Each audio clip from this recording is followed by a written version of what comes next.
Understanding Medicaid Expansion. What's in it for New Hampshire? Presented by the New Hampshire Fiscal Policy Institute. I'm Deb Fournier. I'm a policy analyst with the New Hampshire Fiscal Policy Institute, and I've been studying the Medicaid expansion under the Affordable Care Act. So, what is Medicaid, and what do people mean when they talk about Medicaid expansion? Medicaid is a government program that is jointly funded by the states and the federal government that basically offers health insurance coverage to low-income kids, senior citizens, people with disabilities, and in some instances, some limited groups of grown-ups. On average, New Hampshire Medicaid offers coverage to about 132,000 people every month, so that's 10% of our state population. And our program, our Medicaid program, is dominated by kids. That's Medicaid. The Medicaid expansion is an option under the Affordable Care Act, or Obamacare as it's known, to extend Medicaid coverage to adults with incomes just shy of $15,000 a year, and to pass the overwhelming majority of those costs to the federal government for doing so. The federal government will pay 100% of the costs for that coverage for the first 3 years, so 2014, 2015, and 2016, and then gradually phase down that federal support to 90% by 2020. Who would be covered if we expand Medicaid?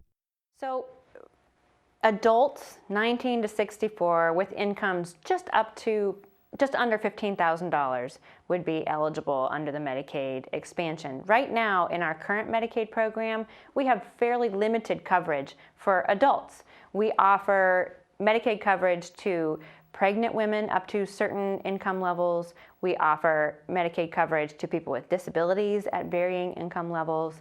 And we offer Medicaid coverage to very low-income parents with incomes up to about 40% of the federal poverty level, which is approximately $5,000 in annual income. The Medicaid expansion would allow people who earn less than $15,000 a year, so people with minimum wage jobs who work 40 hours a week and work 50 weeks a year, to get health insurance coverage through Medicaid. So that's people doing food service, people doing critical jobs like childcare, people doing personal jobs like home health care. These are the folks that we're talking about extending Medicaid coverage to in the Medicaid expansion. What would it cost to expand Medicaid in New Hampshire? So what will it cost to expand Medicaid in New Hampshire? That's a great question. When we looked at the cost, we looked at three things. We looked at the cost of the newly eligible, we looked at the cost of folks who might be currently eligible but not signed up, and we looked at the administrative cost. So for the cost of the newly eligible, for the coverage of 36,000 people, we project that it will cost the state $56 million. Remember, that's with the feds paying 100% of the cost for these folks for the first 3 years, and then gradually phasing down their support to 90% by the 7th year. When we looked at the currently eligible but unenrolled, whose costs aren't directly related to Medicaid expansion but should be included anyway, we estimate that those folks' costs will be approximately $70 million over that same time frame. And then we also estimated that the administrative costs associated with the coverage of all of these folks will be about $3 million, bringing the total to about $129 million. What would the benefits be of expanding Medicaid in New Hampshire? We also need to consider the benefits of electing the Medicaid expansion. Electing the Medicaid expansion will also mean that we will bring more than $1 billion, $1 billion with a B dollars, into New Hampshire's state economy, which will likely be a great boon to at least the healthcare sector and the industries that work to support the healthcare sector. There is also the added benefit of potential savings to the state budget, in particular by reducing the cost of free care or charity care that healthcare providers currently provide. If more people are insured, there will be fewer people who come to healthcare providers in need of medical care who are unable to pay for it. And the state may save as much as $85 to $171 million on charity care or free care payments that they would otherwise have made.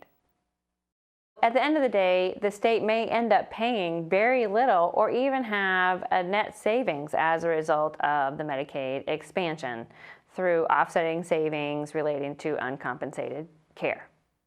What happens if we reject the Medicaid expansion?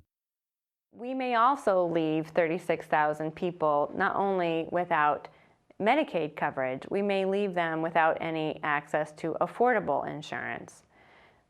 The way that the law is written right now, people with incomes above the Medicaid income limit but below the federal poverty level would not be eligible for subsidies to purchase health insurance through the health benefits exchanges.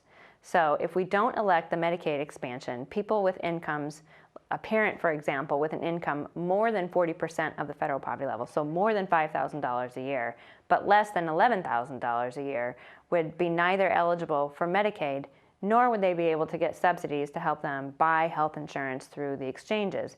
Without those subsidies, the insurance may well be unaffordable for them and they'll remain uninsured. The additional considerations are that it may complicate the implementation of the managed care initiative that's going on in Medicaid right now. The state has introduced a system of managed care into the Medicaid program, and it is largely dependent on the Medicaid expansion. The state has contracted with 3 companies to implement managed care for all Medicaid members. We have a very small Medicaid population in our state, and the Medicaid expansion is approximately a 25% increase in the overall population that those companies will be covering. Without the Medicaid expansion, it may not be financially viable for those companies to continue to participate in the program. For more information on Medicaid and other New Hampshire policy issues, check out our website at www.nhfpi.org.